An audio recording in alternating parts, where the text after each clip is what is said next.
بسم اللہ الرحمن الرحیم۔ محمد صلی اللہ علیہ وسلم خواتین کا احترام۔ یہ حقیقت ہے کہ دنیا کی چیزوں میں، مخلوق میں بہترین اور حسین چیز عورت ہے۔ حضور صلی اللہ علیہ وسلم سے روایت ہے کہ عورت دنیا کی حسین ترین چیز ہے۔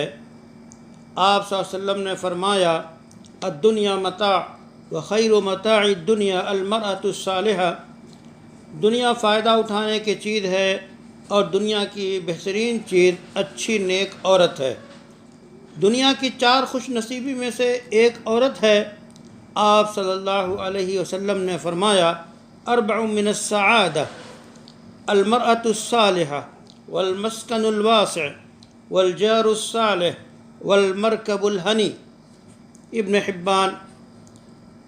خوش نصیبی کی 4 چیزیں ہیں: نیک عورت، کشادہ گھر، اچھا پڑوسی اور آرام دہ سواری۔ شوہر پر بیوی کا حق۔ آپ صلی اللہ علیہ وسلم نے شوہر پر بیوی کے کیا حقوق ہیں واضح فرما دیا۔ جب اس بارے میں آپ سے سوال کیا گیا کہ جب تم کھاؤ تو اسے بھی کھلاؤ، جب پہنو تو اسے بھی پہناؤ، برا بھلا نہ کہو، گھر کے علاوہ کہیں اسے نہ چھوڑو، یہ بیوی کے حقوق ہیں شوہر کے ذمے۔ اسی طرح آپ کی خاص تاکید ہے کہ عورت پر ظلم نہ کرو۔ آپ صلی اللہ علیہ وسلم نے مردوں کو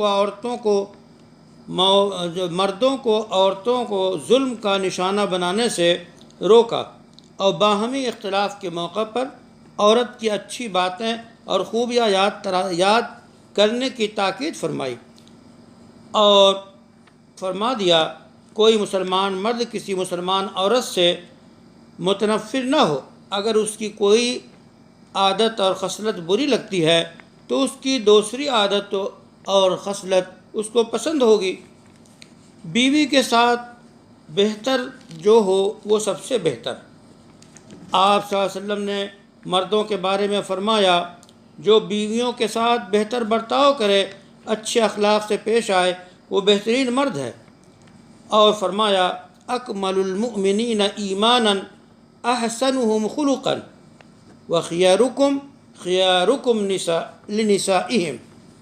ترمذی نے روایت کیا، ایمان کے اعتبار سے کامل ترین مومن وہ ہے جو اخلاق میں سب سے بہتر ہو، اور تم میں سب سے بہتر وہ ہے جو اپنی بیویوں کے حق میں سب سے بہتر ہو۔ عورتوں پر شک نہ کرو، بڑی ہدایت۔ رسول اللہ صلی اللہ علیہ وسلم نے شوہروں کو عورتوں کو شک کی نگاہ سے دیکھنے کو منع کیا ہے، بدگمانی سے روکا ہے۔ ازدواجی زندگی میں در آنے والی کارروائیوں جیسے ٹوہ میں رہنا، چھوٹی چھوٹی غلطیوں کی تلاش میں رہنے سے بھی منع فرمایا۔ آپ صلی اللہ علیہ وسلم نے فرما دیا کہ کوئی شخص رات کو بغیر خبردار کیے گھر میں نہ آئے اور کسی یا عورت پہ کسی طرح کا الزام نہ لگائے یا غلطیوں کی نشاندہی اور معمولی غلطیوں کی تلاش میں نہ رہے۔ ظاہر ہے لمبے سفر سے واپسی کے وقت گھر میں اطلاع دے دینی چاہیے، اور واضح ہے کہ آج اطلاع کے ذرائع بہت ہیں۔ حضور اکرم صلی اللہ علیہ وسلم کی زندگی میں عورت۔ حضور صلی اللہ علیہ وسلم اپنے گھر والوں کے ساتھ نرمی، محبت، عدل و انصاف کے ساتھ رہتے اور زندگی کے ہر موڑ پر مددگار ثابت ہوتے۔ آپ صلی اللہ علیہ وسلم کی پہلی اہلیہ محترمہ اور ان کے ساتھ آپ کی سرگزشت۔ آپ صلی اللہ علیہ وسلم پر سب سے پہلا ایمان لانے والا انسان ایک معزز خاتون ہے۔ وہ آپ صلی اللہ علیہ وسلم کی پہلی اہلیہ سیدہ خدیجہ ہیں، جس کو آپ صلی اللہ علیہ وسلم کے اعلیٰ اخلاق بھا گئے اور محترمہ نے اپنی دولت تجارت میں لگانے کی آپ صلی اللہ علیہ وسلم سے درخواست کی اور تجارتی سفر میں میسرہ کو رفیق سفر بنایا۔ وہ آپ صلی اللہ علیہ وسلم کے اخلاق و کردار، امانت داری کا جائزہ لیتے رہے۔ سفر سے واپسی پر جب میسرہ نے آنکھوں دیکھا حال خدیجہ رضی اللہ تعالی عنہا کو سنایا، پھر تو وہ آپ صلی اللہ علیہ وسلم کو اپنا شوہر بنانے کی خواہش مند ہو گئیں اور اپنی سہیلی نفیسہ دختر منیہ کو پیغام دینے کے لیے حضور صلی اللہ علیہ وسلم کے پاس بھیجا۔ آپ صلی اللہ علیہ وسلم نے حامی بھری اور دونوں رشتہ ازدواج میں منسلک ہو گئے۔ آپ صلی اللہ علیہ وسلم غار حرا میں فکر خدا میں تھے کہ وہی اترتی ہے۔ آپ صلی اللہ علیہ وسلم مکہ کے پہاڑ کی چوٹی پر یکو تنہا ہیں، جبرائیل آپ سے ہم کلام ہیں، پہاڑ سے اتر رہے ہیں، روب طاری ہے۔ جب سے جبرائیل کو اصلی شکل میں دیکھ لیا، تیز قدموں سے خدیجہ خانہ کی طرف بڑھے اور اڑھاؤ اڑھاؤ زملونی زملونی فرما رہے تھے۔ اس منظر کشی کے لیے دو صورتیں اتری، سورہ مزمل، سورہ مدثر، جو نبی برحق کے ماجرا کو بیان کر رہی ہیں۔ جب آپ صلی اللہ علیہ وسلم نے جبرائیل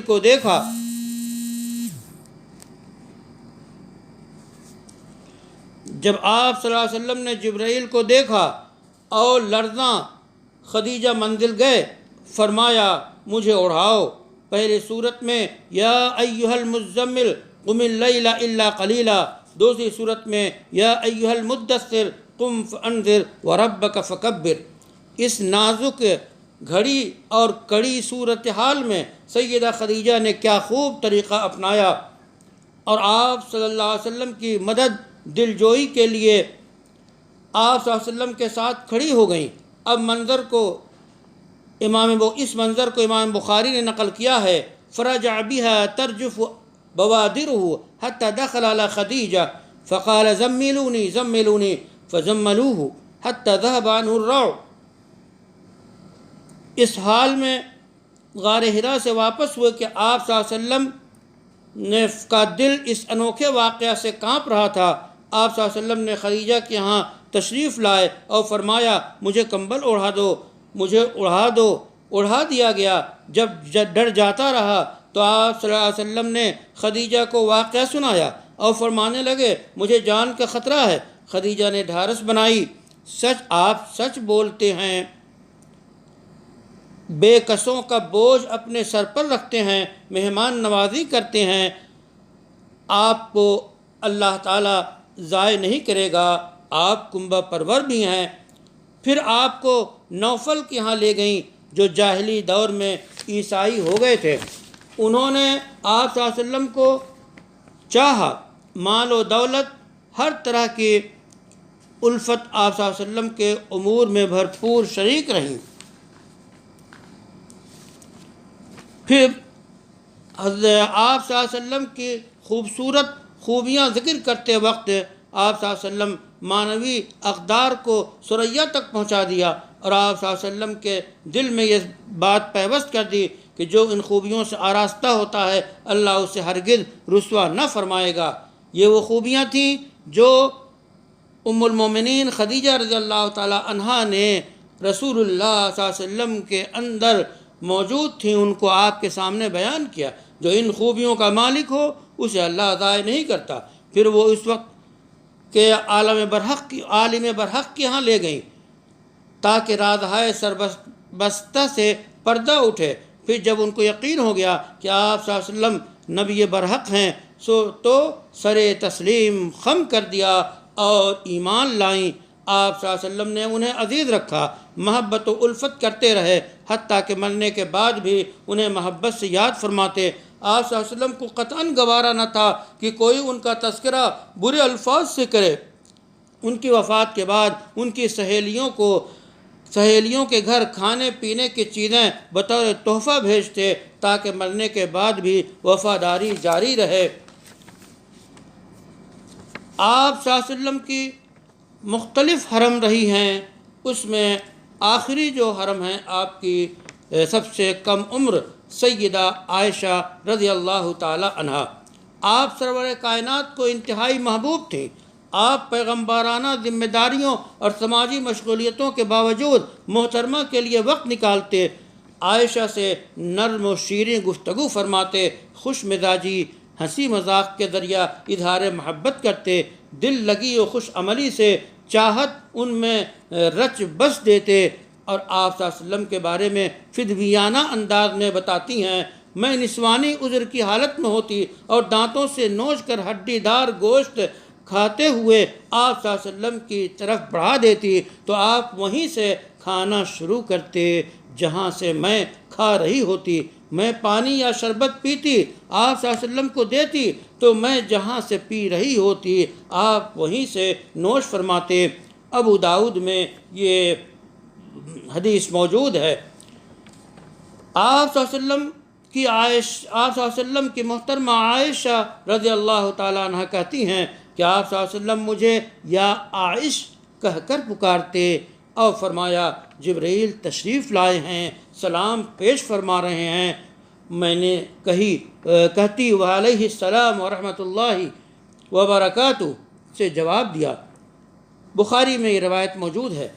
عائشہ رضی اللہ تعالیٰ عنہ کہتی ہیں آپ صلی اللہ علیہ وسلم کی دل لگی غسل خانے تک لطف دیتی، دونوں آمنے سامنے نہاتے، آپ صلی اللہ علیہ وسلم پانی پہلے لے لیتے، میں بول پڑتی میرے لیے بھی بچا دیجئے، میرے لیے بھی بچا دیجئے۔ مسلم میں یہ روایت موجود ہے۔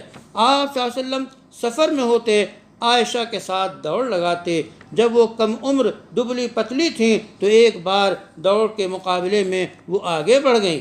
ایک سفر میں آپ صلی اللہ علیہ وسلم کی رفاقت محترمہ عائشہ کی تھی، آپ صلی اللہ علیہ وسلم نے صحابہ سے کہا آگے بڑھیے، وہ آگے بڑھ گئے، پھر آپ صلی اللہ علیہ وسلم نے فرمایا آؤ دوڑ کا مقابلہ کریں، میں آگے بڑھ گئی۔ ایک زمانے کے بعد دوبارہ سفر میں آپ صلی اللہ علیہ وسلم کے ساتھ تھی، آپ صلی اللہ علیہ وسلم نے صحابہ سے کہا آگے بڑھیے، وہ بڑھ گئے، پھر آپ صلی اللہ علیہ وسلم نے کہا آؤ دوڑ کا مقابلہ کریں۔ میں پچھلا واقعہ بھول چکی تھی اور اب میں بھڑکیلی تھی، میں نے عرض کیا اللہ کے رسول اس حالت میں کیسے مقابلہ میں حصہ لوں؟ آپ صلی اللہ علیہ وسلم نے فرمایا ضرور۔ ہم دوڑے، آپ صلی اللہ علیہ وسلم جیتے اور فرمایا اس بار جیتنا تمہارے اس بار جیتنے کا بدلہ ہے۔ ابو داؤد میں یہ روایت موجود ہے۔ حضور صلی اللہ علیہ وسلم کے آخری گھڑیوں عائشہ کو فخر تھا کہ ان کے گھر میں آپ صلی اللہ علیہ وسلم کی آخری سانس لی، اور وہ کہتی ہیں مجھ پر اللہ کا بڑا احسان ہے کہ رسول اللہ صلی اللہ علیہ وسلم کی آخری گھڑی میں میرے گھر میں گزری، میری باری میں گزری، میری گردن اور سینے کے درمیان آپ صلی اللہ علیہ وسلم کی روح پرواز کی، اور وفات کے وقت آپ کے لعاب دہن سے میرا لعاب دو آتشہ ہوا۔ اسی وقت عبد الرحمن آئے، ان کے ہاتھ میں مسواک تھی، اور میں حضور صلی اللہ علیہ وسلم کو سہارا دیتے ہوئے میں نے دیکھا کہ آپ صلی اللہ علیہ وسلم عبد الرحمن کی طرف دیکھ رہے ہیں، آپ کو مسواک پسند تھی، میں نے محسوس کر لیا اور پوچھنے لگی پیش کروں؟ آپ صلی اللہ علیہ وسلم نے سر مبارک سے اشارہ فرمایا، میں نے بڑھا دیا۔ آپ صلی اللہ علیہ وسلم کے لیے مسواک کرنا مشکل ہوا، میں نے عرض کیا میں مسواک کو نرم کر دوں؟ سردار نے اشارہ کیا ضرور۔ میں نے زیر لب نرم کیا اور آپ کے لب پر آپ نے پھر یہ مسواک کی۔